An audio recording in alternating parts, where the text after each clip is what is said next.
We are live. Michelle, you've come back. How are you? You're muted, so it's absolutely fine. I'm going to play you. I'm going to play you your song that you've chosen. So not many people get two songs. So this is just a lovely song. This is Ed Sheeran. This is Afterglow.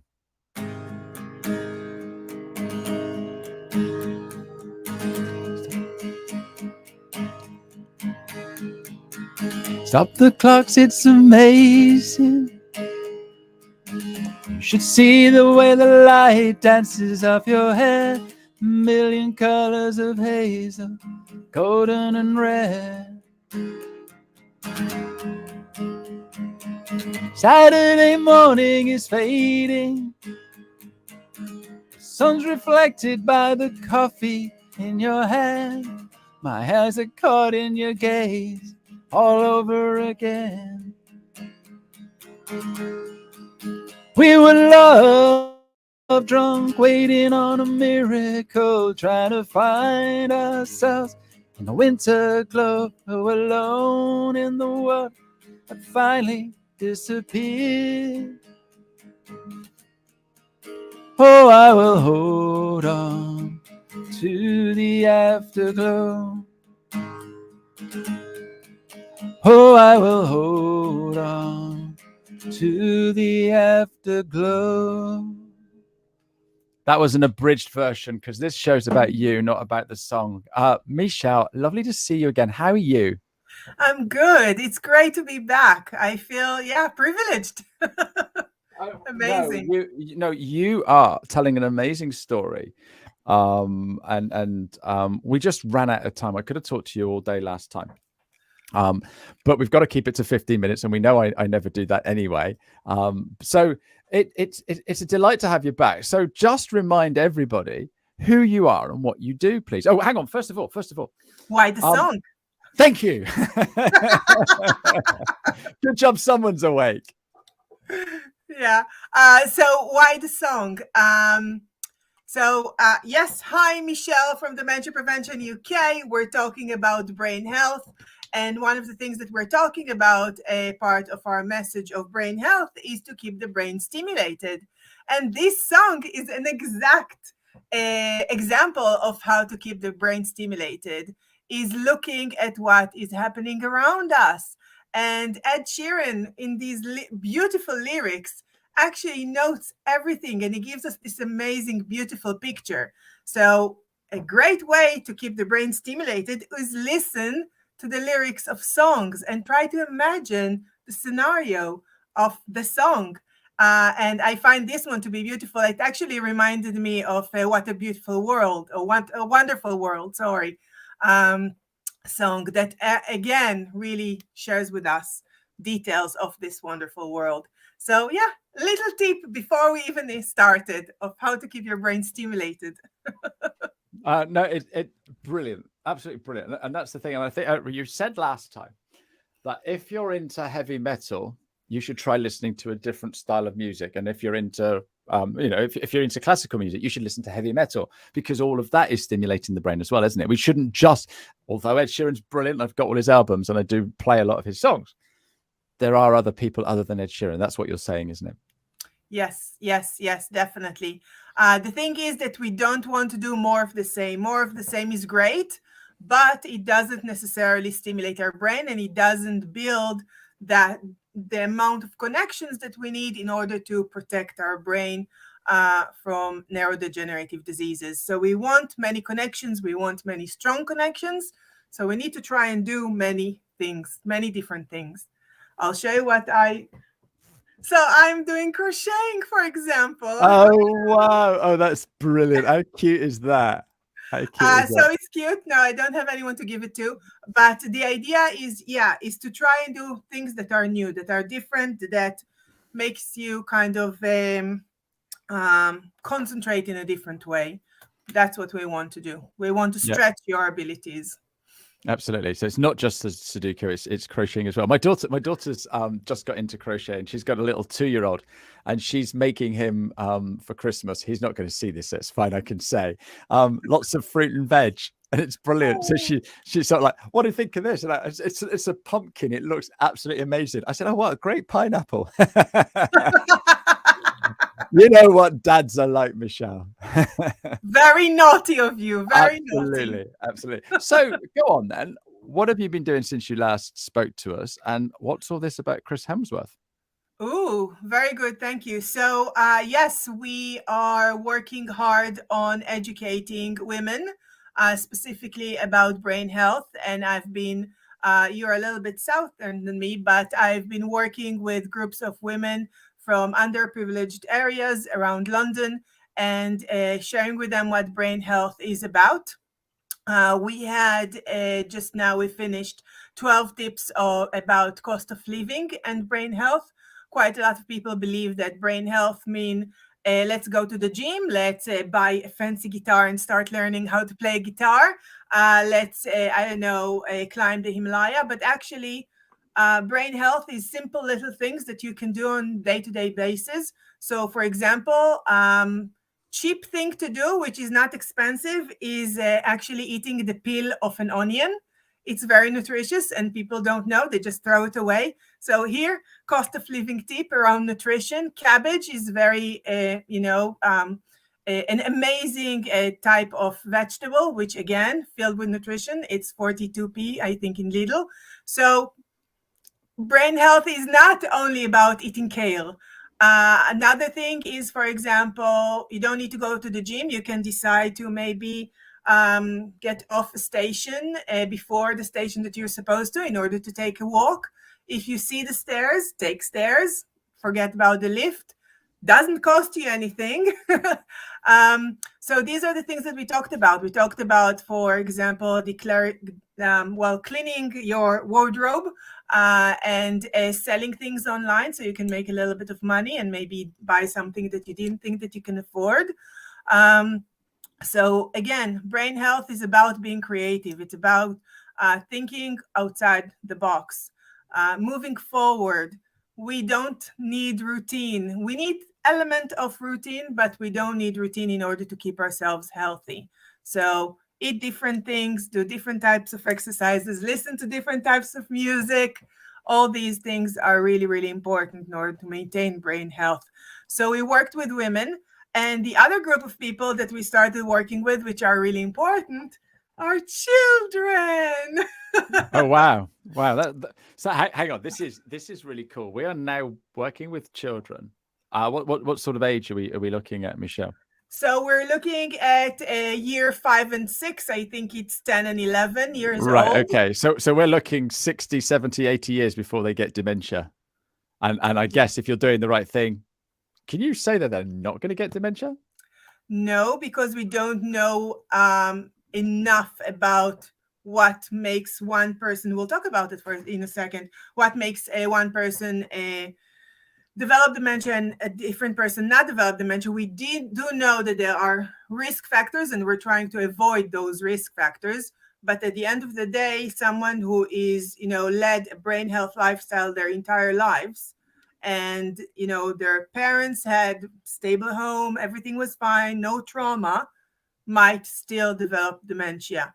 But their risk of developing dementia is much lower than a different person that actually is not living brain health lifestyle. Yeah. So if I did a lot of running and my mate didn't, I've got more chance of not being obese or whatever. Exactly. Emma's just come on to say Oh, that hello. she's Hi, started Emma. knitting, which is absolutely great for mindfulness. So Emma, I'm learning here. Michelle wants you to do more than just scarves and don't stick at jumpers. Try different things. Try those fingerless gloves because that's going to really stretch you. Is that right, Michelle? Have I got this? Yes. So Emma is doing knitting. Maybe she can try to do crocheting. But knitting is a type of a hobby that is, tying wool. Okay. Maybe she can go into maybe draw on her sweaters, or maybe she can decide to do some other type of artwork or not artwork at all. For example, start cycling. That is what we need to do. We need to do different things, because if we're looking at knitting or crocheting, it's kind of the same group of the same things that we do. But if she started knitting recently, this is a new hobby, which is great. Fantastic. So don't be a one-trick pony. Try and do lots of different things. Okay. Exactly. Okay. So going back to my music, then I do stuff on the guitar. I also sing with a duo, which is folky sort of type songs, and then I also sing with a rock band, which is not heavy metal, but a lot more buzzier. So that's doing all my music, but making it different. Exactly. And then I had to do Christmas songs.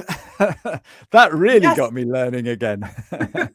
Yes, we saw the pictures on LinkedIn. I'm following you. Absolutely. So go on then. So these little 5-6-year-olds, what's this book you're holding up? So this Brian the Brain. Yes. So Brian is an amazing superhero, and his superpower is his brain. And we have this book with 7 sessions. Hi, Meital, I'll be with you in a minute. So we have this book with 7 sessions, and in each one of those sessions, children learn a different aspect of brain health. But it's really important to share that out of the 7 sessions, we are talking 3 of them about mental health. So we're talking about physical health, we're talking about mental health, we're talking about nutrition. It's the first time that young children are being introduced to the microbiome and the connection between the gut and the brain, and how important it is to have a well-balanced breakfast, at least before they go to school. We're talking about keeping social. We know that keeping social is something that is really, really hard for children. And to be honest, in any age, because of COVID, they kind of learn to communicate via text messages and turn off their cameras and not really communicate with a real person. So communicating is really important, and we're talking about that. And then at the end, obviously, we're talking about brain stimulating games and how to develop their creativity and to develop their kind of out of box thinking. It's really, really fun. You can get this on our website for your curious young mind. So my curious young 2-year-old grandson, then, what can I start doing with him? So you can start on brain stimulating activities. So lots of puzzles, taking away things. I did that the other day. He loves his cars. So I had a load of different cars there, and I took away the monster truck and trying to get him to understand which one was missing. So yeah, cool. Yes, colors, shapes. I talk to him a lot, read books with him, show him which word that you're reading and follow it with your finger. There are a lot of things. Oh, the younger they are, the more interesting it is. It is so much fun. I'm that boring granddad that goes on about his grandson, so I shut up now. She's made fingerless gloves. Oh, well awesome, done, Emma. Awesome. And this is the lovely Paul Seeley.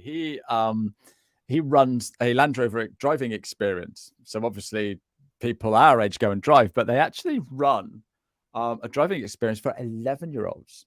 So do you think this is the type of stimulation? Is this the sort of stimulation that's going to help brain development? Yes, definitely. Well, it's a little bit like dancing. You need to pay attention to other dancers on the road around you. You need to pay attention on how to actually activate the machine that you're driving. So you need to concentrate on both what you're doing, the machine, how to operate the machine, and what is going around you. So that is an excellent way of stimulating your brain, definitely. We're talking £60,000 worth of Land Rover going around a field with an 11-year-old in it. That's a little bit of a worry, but no, great point there, Paul.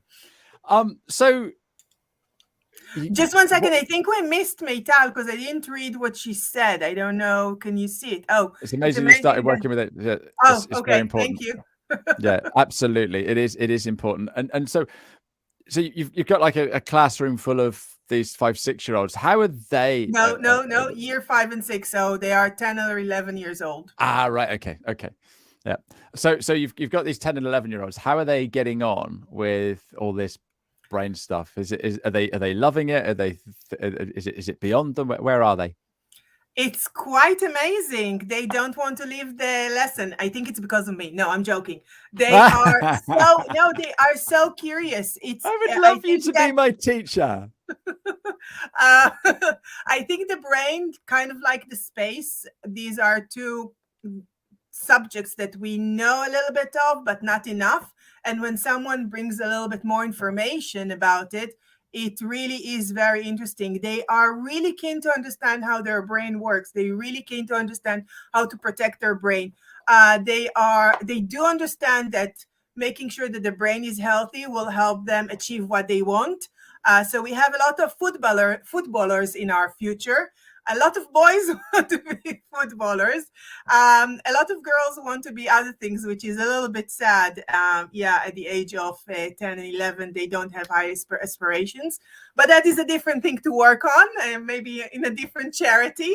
But yeah, they do understand that making sure that they are healthy and they are active does have an effect on their academic abilities and therefore on their success later on in life. It's amazing. They honestly, they don't want to leave the lesson. The way the lesson is um, is designed is that we only kind of talk with Brian, our animation character, at the beginning of this session, and we learn a few things from him, and then we go on learning through activities. And they really, really enjoy activities. They really enjoy moving around. They really enjoy talking to each other like any other normal human being. We like to be, not just sitting there. We like to be active. Yeah, So it's and amazing. you also touched on social. Yes. When I was a kid, at that sort of age, and probably the same for yourself and some of our other viewers, we'd go out after breakfast and then come back home when we were hungry. We'd Yes. be out all day just playing, building things, breaking things, climbing things, jumping over things, and being with our friends. Um, I don't know. I don't know. Just my kids were similar, and obviously my grandson's tiny. So I'm not aware of what 10 and 11-year-olds do today. Are they doing so much of that, or is it more on iPads and mobile phones? And so is that bad news for dementia and what Yes. you're talking about? Yes. The thing is, the technology develops so much faster than our biology. And we as creatures, we need to see facial expressions. We need to see body language. We need to be physically with a human being in the room. They are not even calling each other anymore. It's all text messages. So you don't even hear the tone of someone else. Am I angry? Am I happy? Am I excited? Maybe I'm offended. You will never know by reading, yeah, I'm okay. What does it mean I'm okay? Am I really okay? Because if I'll say, yeah, I'm okay, or I say, yeah, I'm okay, it's different, but it is read differently. And they are missing some of the cues that are very important for our survival. And that is what I try to teach my children. When you're going to the real world and you're going to be interviewed for a job, or you're going to, I don't know, find a mate for life, then you will need to understand those cues. And if you're not practicing now, when is it going to happen? So it has to do with success, but also definitely with their brain health and with their ability to really understand things. We can see it with older adults where they experience cognitive decline before they reach dementia. What they do is they social isolate because it's so hard for them to understand all the cues, to understand what's going on around them. So they just decide, okay, if I can't understand it, I'll just be, at home in front of the telly. Not much will happen there. No one will get offended. And it is really important for our children to know what to do with all those cues. They need to know how to interpret them and to interpret them correctly so they will be able to enjoy life. I think it's vital. It's a battle. It's a battle with my children. I'm sure that it's a battle with everyone. And this is why in our sessions, it's really important for me to make sure that the children will communicate among themselves. And it won't be just like one teacher talking to a group of children, and then one of the children is talking back to the teacher. It's supposed to be a group work. And that is very, very important. They do enjoy it. That's the sad part. When you actually push them out, say no more phone, you need to call someone, you need to schedule a play date or whatever, they are enjoying social interaction, but they are also really afraid of it, which is, yeah, we need to work on that.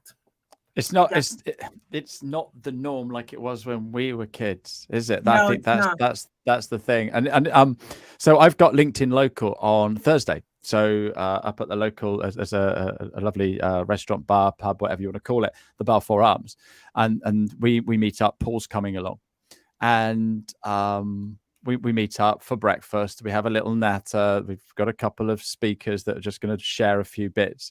But for the last couple of years, it hasn't been the norm because of COVID and restrictions. So it's nice to get out there again. We are social creatures. This is what we should be doing, isn't it? Yes, definitely. It is important for our survival. And that's, again, one of the messages that I share with the children. The one gazelle will be eaten. The group of gazelles will not be eaten. Do you want to be that one gazelle? No, you don't. Absolutely. It's absolutely. important for us to be in a group. This is where we draw. And the thing is that, and this is what, again, we're doing around creativity. You build on someone else's idea, and this is how we have everything that we have around us. If we all stayed in our little rooms, then none of all the luxury that we have around us, the amazing inventions that we have around us, they would have not been here. If we look back at all the big scientists, they actually met in pubs, in restaurants, in order to exchange ideas. This is how everything grew, not by doing this. That's not going to bring us anywhere. Well, what can we do? Well, more programs like my program. I think, yeah, we as the adults in this scenario, we need to take responsibility. We need to try and push our children to meet, to see each other, to speak, to have a normal conversation. What do you say to your? I don't know. I guess these 10 and 11-year-olds have got iPhones, haven't they? What Yes. do you say? What do you say to your 10 or 11-year-olds? You're not having an iPhone? No, I don't think so. I think that smartphones are just like books in the 1800s. When the books came out in the 1800s and people were able to, and young people were able to read books, the adults said, oh, they're burying themselves in this world of fiction, and what will happen to them? So I'm not going that way. I think that, Okay. I think that smartphones are, yeah, they do add quite a lot. But again, like anything in life, it's balance. How much am I spending on my own, on the chair, not active in my room with my video, turned off, and how much of my time I'm actually moving, meeting people, and socializing? It's all about the balance. I honestly do think that computers, smartphones have room in our lives. Yeah, like chocolate cake. I've got a friend. I've got a friend that talks about diet and health and that, and he's ripped. He's very, very fit. He talks about it a lot, but he doesn't turn around and say you're not allowed to eat burgers, you're not allowed to drink beer, and you can't drink chocolate cake. But it's all about balance. It's all about balance. Exactly. That is what I talk with the children about. So if you want to have that Nutella sandwich, that's completely fine. But maybe you should have the Nutella sandwich when you come back from school, and have your ham and cheese sandwich before you go to school, because that will really help your brain. And when we're talking about how it's going to help your brain, whereas the Nutella sandwich will be fun and will be good and will give you a little boost. But then by 10 o'clock, you're sitting like that on your table and you're not really listening and getting everything that you can from school. So it's not about restriction. It's about finding the right time to do everything. Like I said, I could talk to you. I could talk to you all day. Has anyone got any questions before we go? Because we've gone over our 15 minutes. I just had a little ping in my ear and I thought that can't be, and it is. It's just, time just goes so quickly. You are so passionate about what you do. You're so passionate about what you do. I do believe in what we do. I believe in it. I believe in it too. And I'm going to do everything I can not to get dementia and to make sure I'm getting that balance and everything. I just want to quickly share who we've got next week. Where is he? He's here somewhere. He's hiding. Come out wherever you are. He's here somewhere. There we are. I got James Vincent next week. He's the Friday finish guy. So he does a show every Friday that leaves you motivated for the end of the week. He's an action coach. He's an amazing guy. Looking forward to having him on my show rather than all the people that he has on his show. So we're turning the tables next week. So that's next week. Oh, where have you? Now I've lost the lovely Michelle. I'm back. Still here. I promise I'm still here. Not going anytime soon. There you are. One last thought for us, Michelle. What's the most important thing that we should be doing every day so that we don't get dementia? Never give up. I'm going back to Chris that we were supposed to talk to, but we lost time. Oh, go on. You've got a couple of minutes. Go on. Tell us a little bit about Chris Hemsworth. So he did the Alzheimer gene test, and he found out that he's carrying the Alzheimer gene. The idea is knowing that you have the gene and then make sure that you are tackling the rest of the risk factors in your life and giving a big push and working harder in order to maintain your mental health, your cognitive health, and your physical health. And what he said that he's going to take a break, which is actually a little bit of not judging, sorry, maybe it sounds like that, a little bit of giving up. We need to keep on pushing. We must keep on pushing. We must keep on trying and do better. And I know it's hard, and we have the cost of living crisis, and it's kind of, makes us worried and anxious. And it's winter and it's disgusting outside. And there are always reasons why we want to kind of stay under the duvet, kind of like our children, alone in a room, don't talk to us.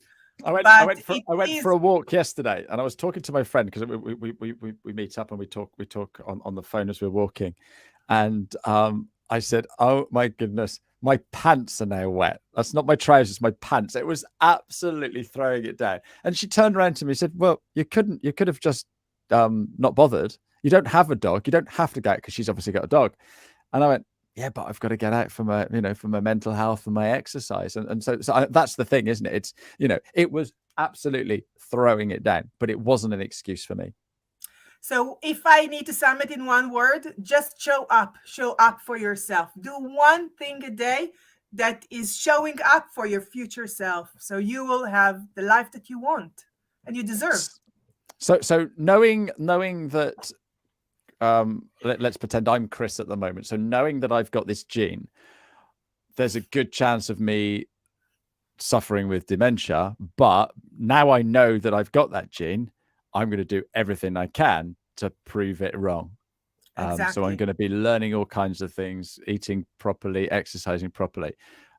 So one last thing. There was a research in the 1970s, by the way, that took identical twins that actually had that gene, and only 2/3 of them developed later on in life Alzheimer's disease, and 1/3 didn't, which means that there is a big, room for us to understand the lifestyle choices that we make. So that was in the 1970s when we didn't really know a lot about lifestyle, and we did a lot of smoking and drinking. Now we know more, so we can really control those risk factors more. There's a lot that can be done, and it's a shame that he doesn't have a Michelle to speak with him. No, absolutely. Well, maybe we should put you in touch. So here's I'm going to sum it up. If you live every day like you do have the gene, hey, and you push against it, how brilliant is your life going to be? Amazing. True. Yeah. Awesome. Yeah. Hey, Michelle, you are amazing. Thank you so much for coming on. Thoroughly enjoyed it. I'm so glad I asked you back, and we're going to have you back again sometime next year, because you're delightful. I love talking to you, and you're so passionate. So thank you so much. And thank you. We will see everybody next time. And I've now got some music out to end with. So thanks very much indeed. Cheerio. You get out what